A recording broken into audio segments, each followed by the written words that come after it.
I do care about the passing of a generation. And I understand these are still young now, unbelievably rich people when you're talking about Djokovic, who looks like he's going to be the last person to go, and Nadal before that, and Federer before that, and Serena Williams before that. It's a generation, a great generation. And it makes me sad because I already waved goodbye to a couple other tennis generations, and I'm somewhat of a tennis nerd. And so earlier in my life and yours, we waved goodbye to Chris and Martina and John McEnroe and Jimmy Connors and Bjorn Borg and Vilas, all these people. And then we had Sampras and Agassi and Steffi Graf, and, we waved goodbye to them. That was another generation, and Andy Roddick and so on and so on. And now this. And so maybe it's the greatest generation. I don't know. You can argue it.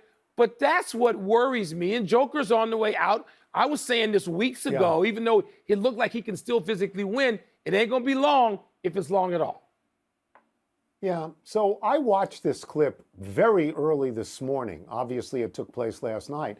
And I heard him say, he did not know the severity of the injury, but, it might keep him out. And he said it, Mike, in such an even tone that I thought nothing of it. Right. I thought, of course he's going to play. Of course he's going to play. So I guess he's listening to his body.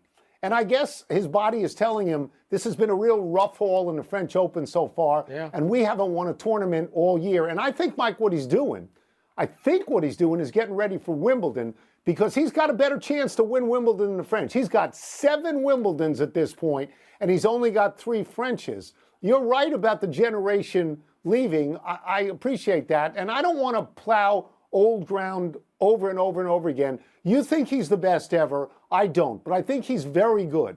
He's got 24 majors. That's more than any man. It's the equal of Margaret Court. Yeah. It's the most by anybody. Yeah. And people like to knock Margaret Court because 11 of her Australian Open wins, there was a sense that the Americans and the Europeans didn't go to Australia to compete.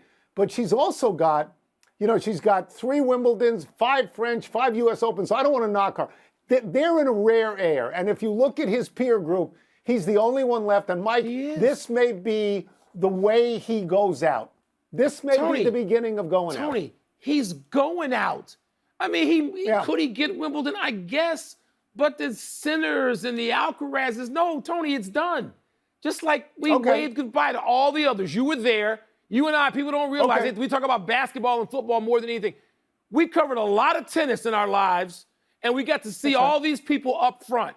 And they went. And they went at a younger age than these guys with fewer majors. I'm just saying. That's right.